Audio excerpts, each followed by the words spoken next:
A paz do Senhor Jesus. Nós estamos aqui mais uma vez para mais uma escola bíblica dominical, né? Estamos, graças a Deus, na lição de número 8 e estamos muito felizes porque o tema central da nossa revista é Igreja eleita, redimida pelo sangue de Cristo e selada com o Espírito Santo da promessa, tá bom? E é muito prazer enorme para a gente estar estudando o livro de Efésios, né? Na primeira lição, a gente estudou a carta aos Efésios, aquelas saudações preliminares, pastor Edivaldo. Na lição 2 foi a sublimidade das bênçãos espirituais em Cristo, com a nossa irmã Leda. A lição 3, eleição, predestinação. Lição 4, a iluminação espiritual do crente. A lição 5, libertos do pecado para uma nova vida em Cristo. Lição 6, a condição dos gentios sem Deus. Lição 7, Cristo é a nossa reconciliação com Deus. Foi domingo passado, eu e o pastor Edivaldo ministramos. E hoje, nesse domingo, a gente vai estudar sobre edificados sobre o fundamento dos apóstolos e dos profetas. Uma lição muito boa, muito interessante. Eu peço que você fique com a sua Bíblia aberta, né? A nossa leitura bíblica ela vai estar em Efésios 2, de 20 a 22, e depois Mateus 7, de 24 a 27, ok?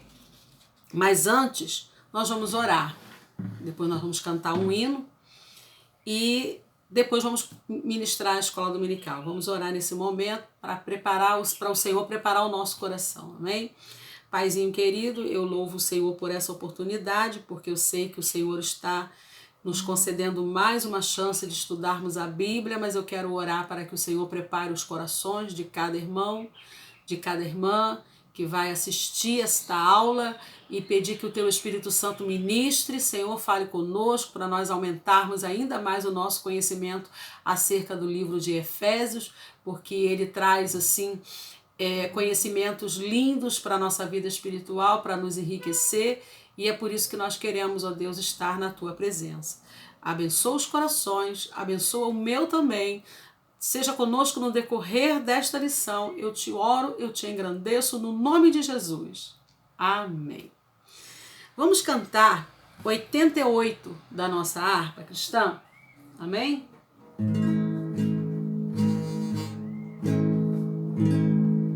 Jesus, meu Rei, Mestre e Senhor,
porque nós estamos, através da palavra de Deus, sendo revelados, né?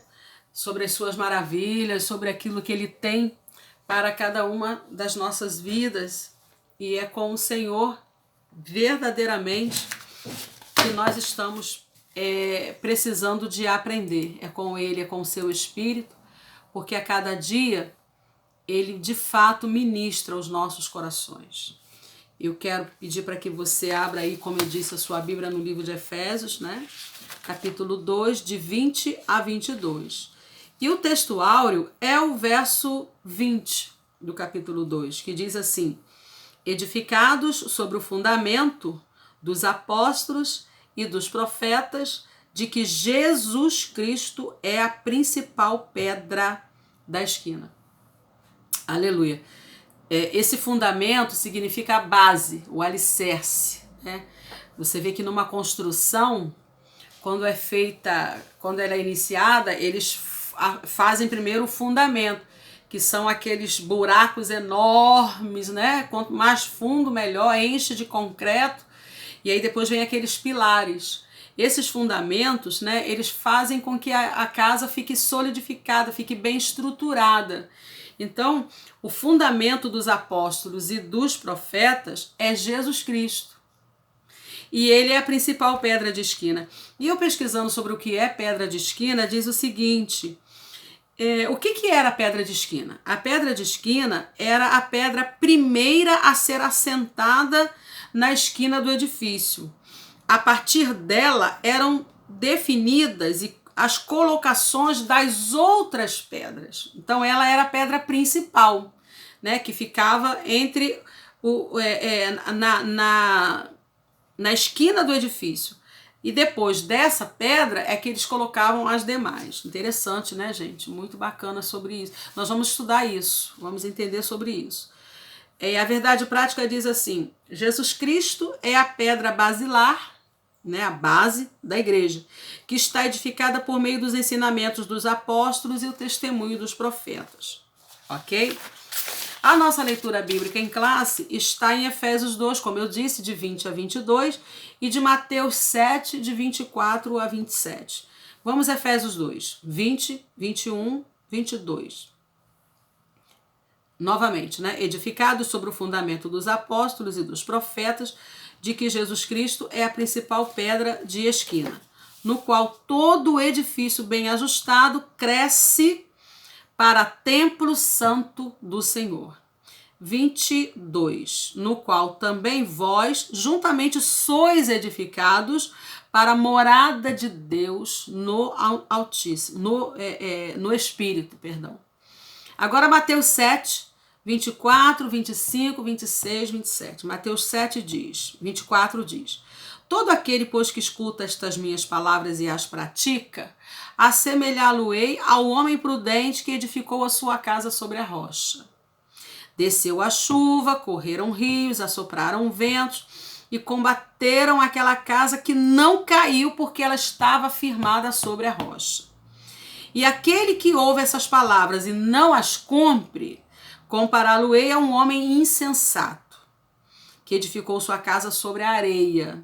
Desceu a chuva, correram rios, assopraram ventos, combateram aquela casa, que caiu, e foi grande a sua queda. Então aqui nós temos dois tipos de crentes, né? O crente prudente e o crente insensato. E é uma reflexão para nós entendermos, né, de que lado nós estamos. Vamos entender sobre isso. O objetivo geral dessa lição é nós entendermos que Cristo é a base da igreja e que estamos alicerçados na doutrina dos apóstolos e no testemunho dos profetas. Nós vamos entender isso hoje, tá? Mas também nós temos alguns objetivos específicos que são de acordo com os capítulos da lição. Primeiro, explicar que no Antigo Testamento Deus habitou no tabernáculo e no templo, mas que no Novo Ele habita em nós por intermédio do seu Espírito Santo. Segundo, apresentar o fundamento da igreja como a doutrina dos apóstolos e o testemunho dos profetas. E por último, refletir que nós somos templo do Espírito Santo e, como tal, precisamos viver em santidade, cuidando do templo que somos nós, né? Templo do Espírito. A fé cristã é um edifício em que Cristo é a pedra angular. Tudo é baseado na fé. Tudo acontece, vem por meio da fé. Se não tivermos fé, não adianta nem estarmos na presença de Deus. De que adianta eu adorar a Deus, fazer a sua obra, se eu não tiver fé? Não vai resolver. Preciso ter fé. A fé cristã é o edifício, tá, gente? Para nós introduzirmos a nossa lição, vamos lá. No domingo passado, nós estudamos a respeito da reconciliação que foi efetivada na cruz, quando Cristo ali formou a igreja. Está lá no capítulo 2, mas nos versos anteriores ao 20, né? De 13 a 19, que foi a nossa lição passada. O apóstolo Paulo compara a igreja como esse edifício em construção. E a gente leu também no verso 21 da nossa leitura da leitura bíblica, perdão. A pedra angular dessa edificação é Cristo e o fundamento é a doutrina dos apóstolos e o testemunho dos profetas. Assim, há o propósito divino de que sejamos templo santo do Senhor, morada do Altíssimo. A gente vai estudar esses aspectos. Quais aspectos? Primeiro, né, o edifício espiritual. Vamos entender dentro do edifício espiritual o santuário judeu, o santuário cristão, a pedra angular e Cristo, a pedra principal. No capítulo 2, nós vamos estudar o fundamento, apóstolos e profetas, o conceito de apóstolos, a doutrina dos apóstolos, né? O testemunho dos profetas. No capítulo 3, nós vamos estudar edificados para a morada de Deus, né? Porque o Espírito Santo habita em nós. E aí nós vamos estudar edifício bem ajustado, templo santo do Senhor, morada do Altíssimo. Tudo isso na lição de hoje. Peço que você fique conosco, né? Para nós entendermos de fato qual é o objetivo dessa lição. Dentro desse edifício espiritual, a gente aprendeu que o templo em Jerusalém era um símbolo de exclusivismo para Israel. O que é exclusivismo? Só eles é que faziam o culto certo, com a liturgia certa, com a doutrina certa, e eles eram um grupo fechado, como nós aprendemos na aula passada, né? Só judeus. E isso é interessante porque a proibição dos estrangeiros acessarem o templo era motivo de inimizade entre judeus e gentios.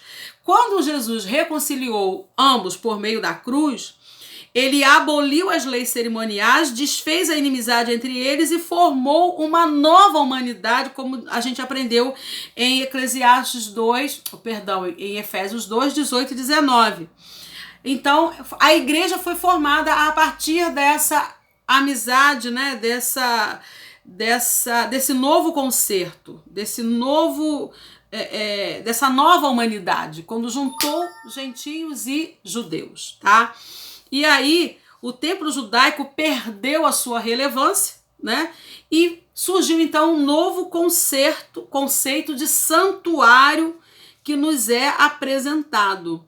Veja, queridos, que coisa interessante. Tem uma palavra em 1 Reis 8, 16 a 20, que eu queria que você pudesse abrir. 1 Reis 8, né? Eu vou abrir aqui no tablet, que é mais rápido. 16 a 20, que diz assim. Eu achei muito interessante isso aqui. Desde o dia em que tirei Israel, o meu povo do Egito, não escolhi cidade alguma de todas as tribos de Israel para edificar uma casa, a fim de ali estabelecer o meu nome. Porém, escolhi Davi para chefe do meu povo de Israel. Também Davi, meu pai, propusera em seu coração o edificar uma casa ao nome do Senhor, o Deus de Israel. Porém, o Senhor disse a Davi, meu pai, isso aqui é Salomão falando, né? Já que desejaste edificar uma casa ao meu nome, bem fizeste em resolver em teu coração. Todavia, tu não edificarás a casa, porém teu filho que descenderá de ti, ele a edificará, ao meu nome. Assim cumpriu o Senhor a sua palavra que tinha dito, pois me levantei em lugar de Davi meu pai e me assentei no trono de Israel, como prometera o Senhor, e edifiquei a casa ao nome do Senhor, o Deus de Israel. Então ali ficou claro que Davi não podia. Ele era um homem de guerra, mãos sujas de sangue, e Deus disse, não, você não vai ter o privilégio de fazer o meu templo, não, mas o seu filho Salomão, sim. Então a gente vai ver ali a primeira ideia de santuário, né? De local para Deus estabelecer o seu encontro para com o seu povo.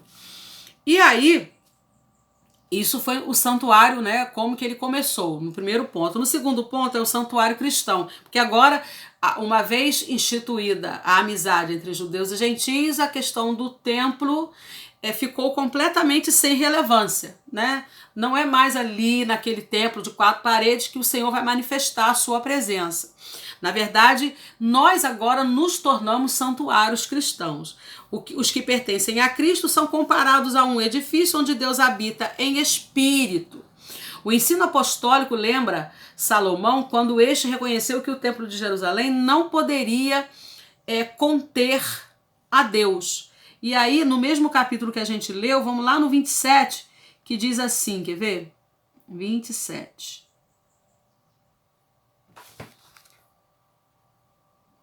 Mas, de fato, habitará Deus na terra? Eis que os céus e até o céu dos céus não te podem conter, quanto menos esta casa que eu edifiquei. Então, assim, não caberia, né? No templo feito por mãos de homens, não cabe Deus. Isso é interessante. E reafirma a instrução de Estevão em que o Altíssimo não habita em templos feitos por mãos humanas. É só você ler Atos 7:48 e conferir com 17:24. Desse modo, os crentes judeus ou gentios tornaram-se templo onde o Espírito de Deus habita. Se você ler 1 Coríntios 3:16, versículo super conhecido, diz assim: não sabeis vós que sois santuários de Deus e que o Espírito Santo habita em vós? Então, assim, ficou claro que a partir da reconciliação nos tornamos santuário de Deus, né? Nos tornamos templo de Deus. E agora o terceiro, a pedra angular.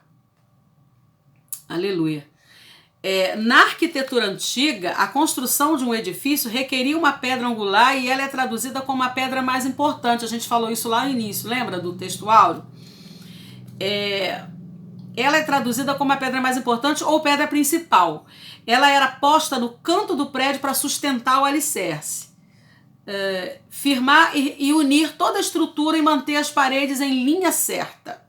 Para que se tenha uma ideia dessa dimensão, em uma das escavações no local do templo, em Jerusalém, foi encontrado um monólito com cerca de 12 metros de comprimento.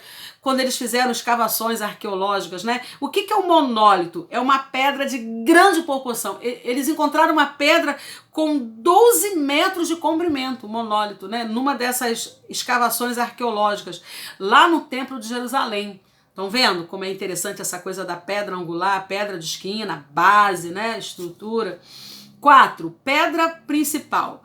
A identificação de Cristo como a pedra angular remonta à profecia messiânica em que a pedra rejeitada tornou-se cabeça de esquina. O Salmo 118, verso 22 diz assim: a pedra que os construtores rejeitaram, essa veio a ser a pedra angular, pedra principal. Jesus foi rejeitado pelo seu próprio povo, ok?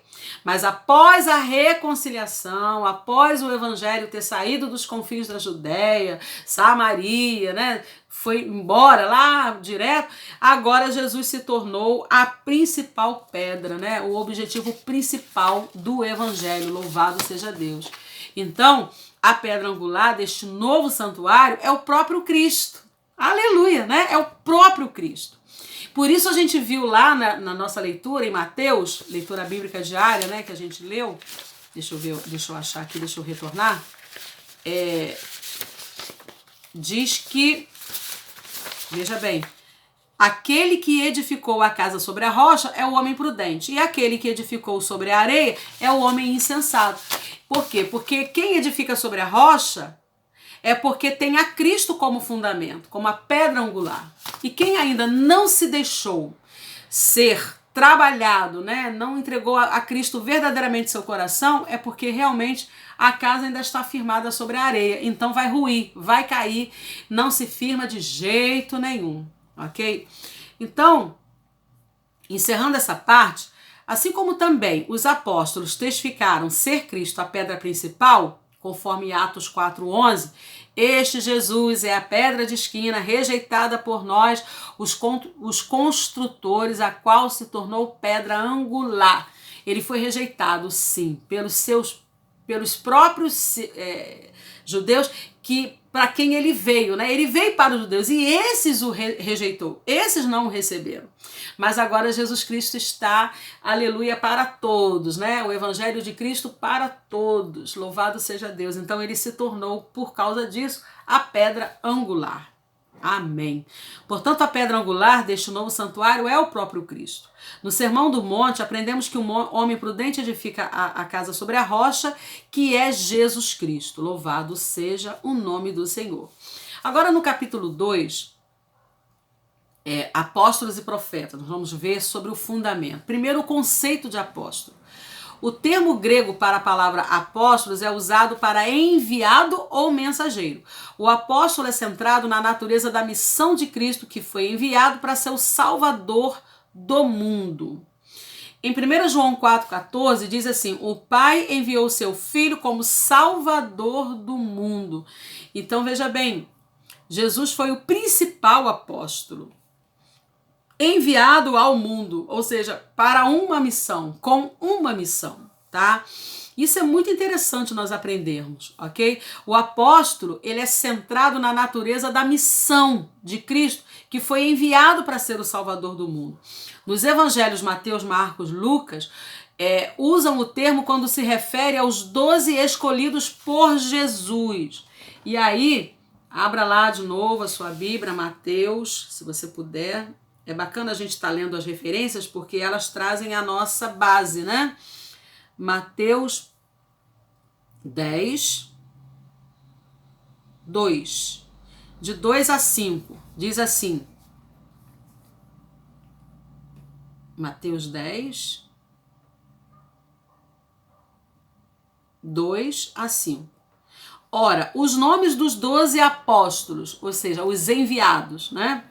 São estes: primeiro, Simão, por sobrenome Pedro, André, seu irmão, Tiago, filho de Zebedeu, João, seu irmão, Filipe, Bartolomeu, Tomé, Mateus o publicano, né? Tiago, filho de Alfeu, Tadeu, Simão, o Zelote, e Judas Iscariotes, que foi quem o traiu. Então observa que aqui a gente vê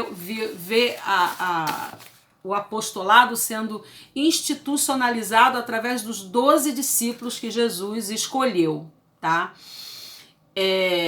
Eles foram testemunhas oculares do ministério, morte e ressurreição do nosso Senhor. Por isso são chamados de apóstolos.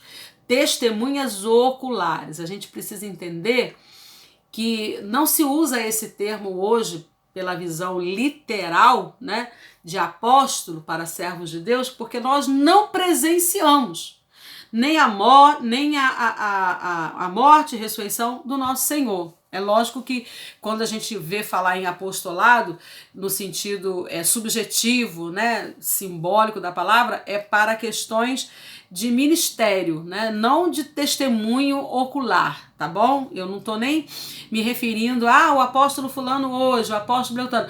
Isso é uma visão que a pessoa tem, né, desses livros, Mateus, Marcos, Lucas, sobre essa questão de terem se dedicado a cuidar de pessoas, né, a serem enviados como pessoas que possam ajudar a engrandecer, a enriquecer o reino de Deus. Então esta é uma nova visão, uma visão desses últimos 22 anos para cá do movimento neopentecostalismo, né, mas não é esse o assunto da nossa lição de hoje.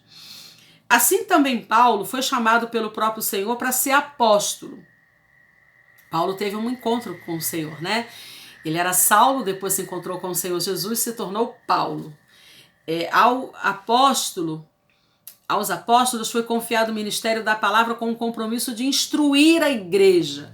Em Romanos 1 diz assim: Paulo, servo de Jesus Cristo, chamado para ser apóstolo separado.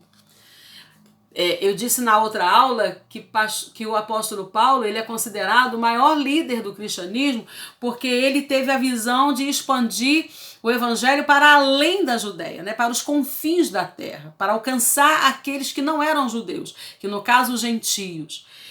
Então, Romanos 1 só confirma o que nós acabamos de falar, né?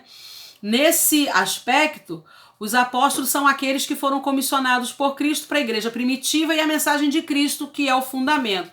Se você ler Atos 6, de 2 a 4, você vai ver lá, por favor, né, se você puder abrir, Atos 6, a partir do 2. Diz assim: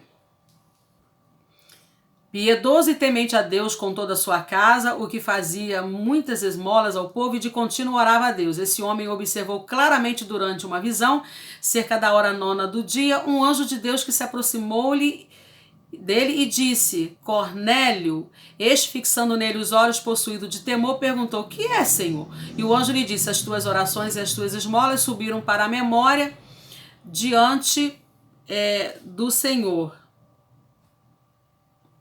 Não, perdão, irmãos, é Atos 6. Eu li aqui errado. Vamos voltar. Atos 6, né? Não é Atos 10, não. 6, 2 a 4. Tô vendo que realmente... mas está caindo em Atos 10 por quê? Não tô entendendo. Atos 6, 2... agora sim. Então os 12 convocaram a comunidade dos discípulos e disseram: não é razoável que nós abandonemos a palavra de Deus para servir as mesas. Mas, irmãos, escolhei dentre vós 7 homens de boa reputação, cheios do espírito e de sabedoria, aos quais encarregaremos deste serviço, e quanto a nós, nos consagraremos à oração e ao ministério da palavra. Olha que coisa interessante. O parecer agradou a toda a comunidade e elegeram Estevão, homem cheio de fé e do Espírito Santo, Filipe, Prócoro, Nicanor, Timão, Pármenas e Nicolau, prosélito de Antioquia. Apresentaram-nos perante os apóstolos e estes, orando, lhes impuseram as mãos. Olha que coisa linda, quer dizer, eles fizeram uma separação, né, de tirar daqueles homens da igreja pessoas que pudessem ficar responsáveis para ensinar os fundamentos, ou seja, instruir a igreja na palavra. Coisa muito interessante, né? A doutrina dos apóstolos. Embora não se possa desassociar das pessoas o ofício que ocupavam, o que constitui o fundamento da igreja, não são os apóstolos em si, mas a doutrina que eles ensinavam, ou seja, as escrituras. Atos 2:42 diz assim: e perseveravam na doutrina dos apóstolos, na comunhão e no partir do pão e nas orações. Então veja bem, os apóstolos tinham a doutrina que tinha sido fundamentada pelas ordens de Jesus, porque o próprio Jesus os ensinou enquanto esteve com eles. Por isso eles eram apóstolos. Isso é muito forte, muito sério, né? 2 Timóteo 3,16 é outro ensinamento também que está assim, para a gente poder entender o que isso quer dizer. Por que essa questão doutrinária, né? Por que esse fundamento doutrinário? Para que serve? Toda a escritura inspirada por Deus é útil para o ensino, para a repreensão, para a correção, para a educação na justiça, a fim de que os homens de Deus sejam perfeitos e perfeitamente habilitados para toda boa obra. Então, havia a necessidade de se instruir o povo pela palavra através dos apóstolos, porque eles aprenderam diretamente com Jesus. Aleluia. Assim como não se pode mexer na pedra angular depois de colocado o alicerce, igualmente o fundamento da igreja também não pode ser violado. e que os discípulos aprenderam diretamente com Jesus está lá em Romanos 6,17, que diz assim: mas graças a Deus, porque outrora escravos do pecado, contudo, viestes a obedecer de coração a forma da doutrina a que fostes entregues. Então, assim, como eles conviveram diretamente com Jesus, eles aprenderam diretamente com Jesus e agora estavam aptos para ensinar, né? Acerca disso, o Senhor Jesus asseverou: as minhas palavras não hão de passar. Está lá em Lucas 21, 33. A Bíblia de Estudo Pentecostal ratifica que a revelação dos apóstolos, conforme temos no Novo Testamento, nunca poderá ser substituída, nunca vai ser alterada, nunca será anulada, né, por nenhuma outra revelação ou testemunho ou profecia posterior. A gente sabe que hoje em dia existem muitos fundadores de seitas, muitas interpretações errôneas da Bíblia, mas elas não prevalecem. Por quê? Porque elas não estão macomunadas em conluio com a Bíblia. Então, se não passa. Porque as palavras de Jesus, elas nunca passam, né? Elas permanecem para sempre. E o terceiro é o testemunho dos profetas. A palavra grega profetes, significa proclamador e intérprete da revelação divina. A gente acabou de falar dos apóstolos, que foram os que conviveram diretamente com Jesus, né? Agora a gente está falando do testemunho dos profetas. A ordem da frase em Efésios 2:20, né? Efésios 2:20, vou repetir aqui porque está na nossa leitura diária, diz assim: edificados sobre o fundamento dos apóstolos e dos profetas, de que Jesus é a principal pedra de esquina. Indica tratar-se de profetas da igreja e não os do Antigo Testamento. Mas adiante Paulo assegura que a compreensão do mistério que no passado estivera oculto, de que os gentios tinham igual posição no corpo de Cristo e eram participantes da promessa, foi revelado pelo Espírito Santo aos profetas do Novo Testamento. Assim, os profetas neotestamentários que falaram inspirados pelo Espírito Santo, 2 Pedro 1:21, perfazem o alicerce da igreja de Cristo. O que diz 2 Pedro 1:21? Porque nunca, jamais, qualquer profecia foi dada por vontade humana. Entretanto, homens santos falaram da parte de Deus, movidos pelo Espírito Santo.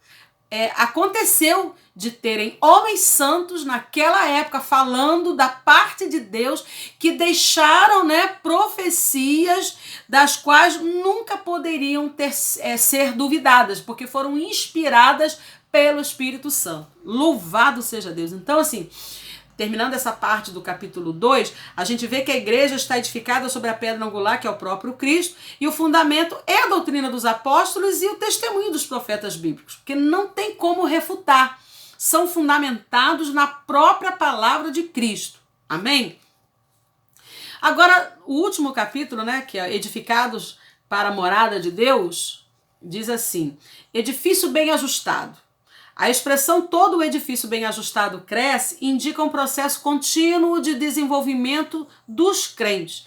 Assim como todas as partes do edifício precisam estar harmônicas. Vamos ler Colossenses 2:2. Colossenses 2:2. Olha o que diz. Colossenses, Denise, volta lá. Colossenses 2:2. Diz assim: para que o coração deles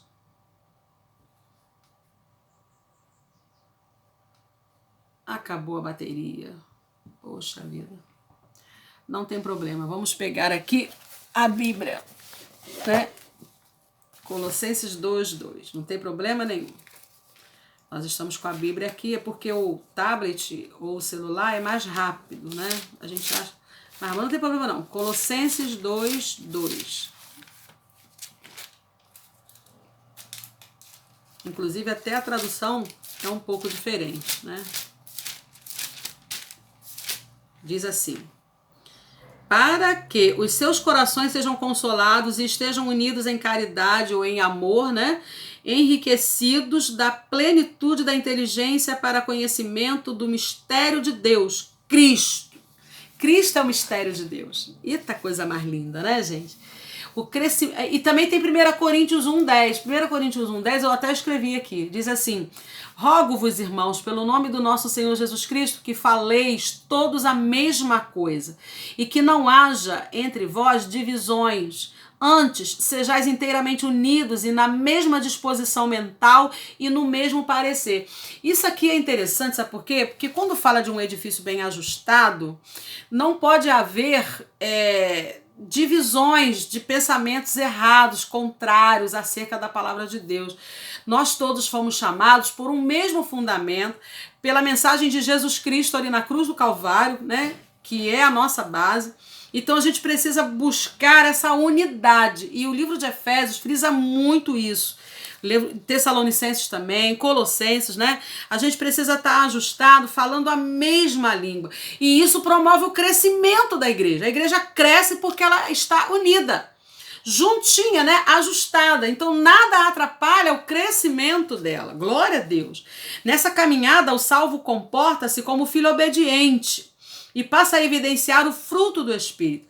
Em Romanos 14, 15 e 16 diz assim: quanto aos mais irmãos, a Deus, aperfeiçoai-vos e consolai-vos, sede do mesmo parecer, vivei em paz, e o Deus de amor e de paz estará convosco. A gente só vai ter paz se a gente estiver no mesmo parecer, no mesmo foco, no mesmo objetivo. Os nossos pensamentos em relação a coisas, a obra de Deus, podem até se diferenciar na questão da interpretação, mas ao executar a obra de Deus, a gente precisa se unir, né, e obedecer à nossa liderança, focado no mesmo propósito. Qual é o propósito? É a obra de Deus, é o reino de Deus. Amém? Nessa caminhada, né, nós já falamos isso, o desenvolvimento prossegue até alcançar a medida completa de Cristo, pois todo crente bem ajustado torna-se templo santo do Senhor. Efésios 4:13 diz assim: até que todos cheguemos à unidade da fé. Ah, gente, que coisa mais linda. Para a gente chegar à unidade da fé, a gente precisa ter esse ajuste, né? Buscar essa unidade, esse alinhamento. Eu tenho dito, né, no grupo das guerreiras de oração, na liderança, que a gente precisa estar alinhado, pensando e fazendo a mesma coisa, correndo atrás do mesmo objetivo. Qual é o objetivo do grupo das guerreiras? A intercessão. Ajudar pessoas, orar por pessoas, né? Dar uma palavra, dar um aconselhamento. Esse é o nosso alvo. Então a gente precisa estar focado no mesmo objetivo. Amém? Vou colocar aqui o carregador, porque o nosso aparelho está dando mensagem de que está descarregando, né? E eu não quero perder essa ministração, porque é importante que o Espírito Santo de Deus continue falando conosco sem nos interromper por nada, né? Nada para nos desviar, nos desvirtuar. Na questão agora do templo santo do Senhor, a palavra aqui usada para templo é o vocábulo naon, que designa recinto interior, ou seja, lugar santíssimo, ou seja, o lugar do encontro do sumo sacerdote com Deus. E essa expressão é bem interessante, né? Templo santo do Senhor. Em Hebreus 9:7 diz assim: mas o sumo sacerdote sozinho, uma vez por ano, não sem sangue, se oferece por si e pelos pecados de ignorância do povo. No templo, né, no lugar santo do Senhor, o sacerdote entrava para expiar os pecados do povo. Ele intercedia, a posição dele, a postura dele era de intercessor. Todavia, a analogia paulina não se refere a uma estrutura material mais, e sim ao crente que se tornou este templo santo. A gente já leu 1 Coríntios 3,16, que diz assim: não sabeis vós que sois santuários de Deus e que o Espírito Santo de Deus habita em vós? Então agora nós é que nos apresentamos como templo espiritual diante do Senhor para cuidar da nossa vida espiritual, para confessar os nossos pecados, para parar de fazer coisas erradas, para buscar santificação. Nós é que somos o templo de Deus, a igreja de Deus, né? Separados do pecado, quem pertence a Cristo passa a viver em santidade. 1 Pedro 1,15 diz assim: santo é aquele que vos chamou, então tornai-vos santo em toda a vossa maneira de viver. O Senhor quer nos instruir nesta manhã que a gente precisa buscar santidade, buscar santificação, né? Nos separar de coisas que entristecem a Deus, tirar diante dos nossos olhos coisas que não agradam a Deus, parar de falar coisas que não agradam a Deus, livrar nossos pensamentos de coisas ruins que não agradam a Deus, ou seja, buscar santificação plena, total, aleluia. Como resultado, ao desfrutar da comunhão divina, o crente recebe o livre acesso à presença do Pai, tornando-se assim morada de Deus no Espírito Santo. Gente, é lindo demais, né? É lindo demais. Se você puder abrir aí Hebreus 4, de 4 a 16, é muito linda essa passagem, né? Vamos ler juntos? Hebreus 4, de 4 a 16 diz assim. Não, 14 a 16, perdão. Visto que temos um grande sumo sacerdote, Jesus Cristo, que penetrou nos céus, retenhamos firmemente a nossa confissão. Porque não temos um sumo sacerdote que não possa compadecer-se das nossas fraquezas. Porém, um que, como nós, em tudo foi tentado, mas sem pecado. Cheguemos, pois, com confiança ao trono da graça para que possamos alcançar misericórdia e achar graça, a fim de sermos ajudados em tempo oportuno. Então, agora, nós temos o sacerdote, Jesus Cristo, que faz esse papel, né? Que intercede por nós, que junto a Deus media a nossa vida. E aí a palavra de Deus diz assim, que se nós confessarmos e deixarmos, que alcançaremos a misericórdia dele, né? Por fim, morada do Altíssimo. No Antigo Testamento, a expressão morada de Deus fazia alusão ao tabernáculo e depois ao templo. Indicava lugar de habitação permanente e de comunhão íntima. Como já vimos, o crente se tornou templo. Nós agora somos templo. Isso indica que Deus habita agora em nós por meio do seu Espírito.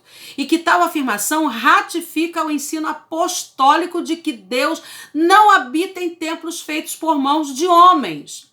Atos 17, 24 diz assim: o Deus que fez o mundo e tudo que nele existe, sendo ele Senhor do céu e da terra, não habita em santuários feitos por mãos humanas. Haja visto as nossas igrejas estarem hoje fechadas por conta do confinamento, né? Por conta da quarentena. Lá não tem, Deus não está lá, porque lá não está a igreja. Deus está em nós, e aonde nós estivermos, nós representamos a igreja. Isso aqui é fato. Mas por que é fato, irmã Denise? Porque até o sacrifício vicário de Cristo, ele habitava assim no tabernáculo, no templo, né? Ele recebia lá os sacrifícios de cordeiro que os sacerdotes faziam. Após o sacrifício de Cristo, quando o véu do templo se rasgou, quando Jesus venceu a morte, acabou. Ele uniu os judeus e gentios e ele fez mesmo, né, uma igreja humana. Somos nós somos a igreja de Cristo hoje. Aleluia. Ele reside individualmente dentro de cada cristão, bem como no corpo inteiro de crentes. A igreja formada por judeus e gentios. O que diz 1 João 14, 23? Disse Jesus: se alguém me ama, guardará a minha palavra, e meu Pai o amará, e o veremos. Pois eu e ele faremos nele morada. Então, assim, o Senhor fará morada em nós, porque agora nós somos o templo do Senhor. Isso é lindo de nós sabermos, né? Porque o Senhor Jesus, de verdade, aleluia, ele está sobre nós, né? Ele está conosco, ele está, de fato, habitando em nós. Por quê? Porque nós somos a casa de Deus. Nós somos, aleluia, a habitação de Deus, porque hoje, através do sacrifício de Jesus Cristo no Calvário, ele nos deu este privilégio, né, de sermos sua morada. Aleluia! Louvado seja Deus. Para encerrar, A comparação da igreja como edifício em construção indica que estamos em processo de aperfeiçoamento, até que todos cheguemos à unidade da fé. A pedra angular, que é o próprio Cristo, não pode ser substituída. A doutrina dos apóstolos e o testemunho dos profetas não podem ser revogados. Nós somos uma construção nós somos um edifício, melhor dizendo, em construção. Estamos buscando o aperfeiçoamento, né? Porque o Espírito Santo habita em nós. Exaltado seja Deus. Então eu quero encerrar essa parte agora com um pequeno louvor muito conhecido, que eu acredito que todos vocês conhecem, né? Já cantaram. Aleluia. Se você puder, canta comigo. Amém? Espírito de Deus, Espírito de Deus, tens liberdade aqui. Espírito Santo, Espírito Santo, tens liberdade aqui. Espírito de Deus, Espírito de Deus, tens liberdade aqui. Espírito Santo, Espírito Santo. Aleluia! Sou tua casa, tua morada, eu sou teu lar. Muda as coisas de lugar, eu sou tua casa, tua morada, eu sou teu lar. Muda as coisas de lugar. Aleluia!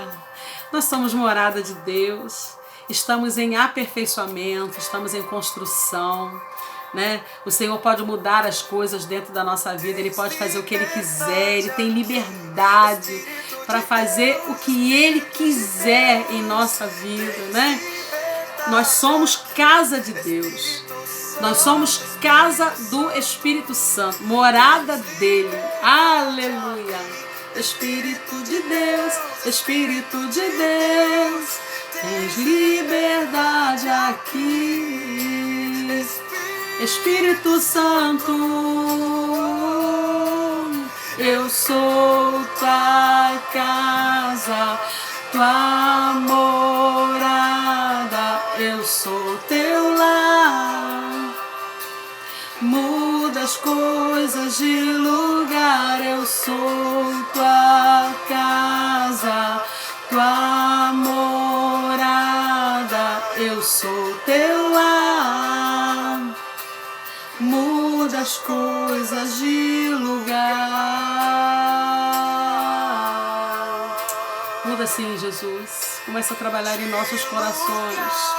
Trabalha nos nossos corações para nos aperfeiçoar, para modificar, Senhor, em nós aquilo que o Senhor não deseja, Pai.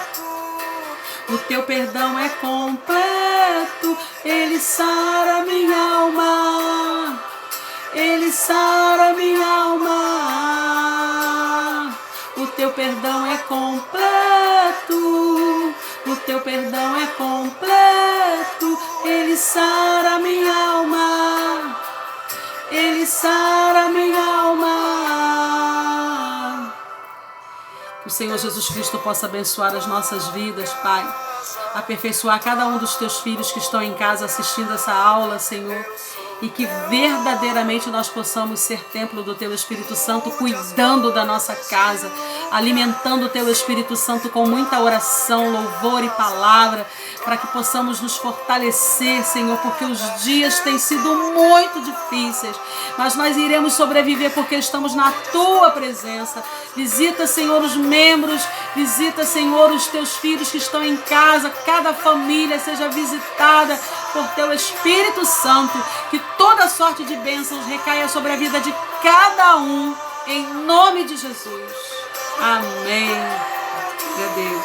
O Teu perdão é completo, ele sara minha alma, ele sara minha alma. Eu sou tua casa, tua morada, eu sou teu lar. Muda as coisas de lugar. O Senhor te abençoe e te guarde. O Senhor faça resplandecer o seu rosto sobre ti e tenha misericórdia de ti. O Senhor sobre ti levante seu rosto e te dê a paz. Deus abençoe.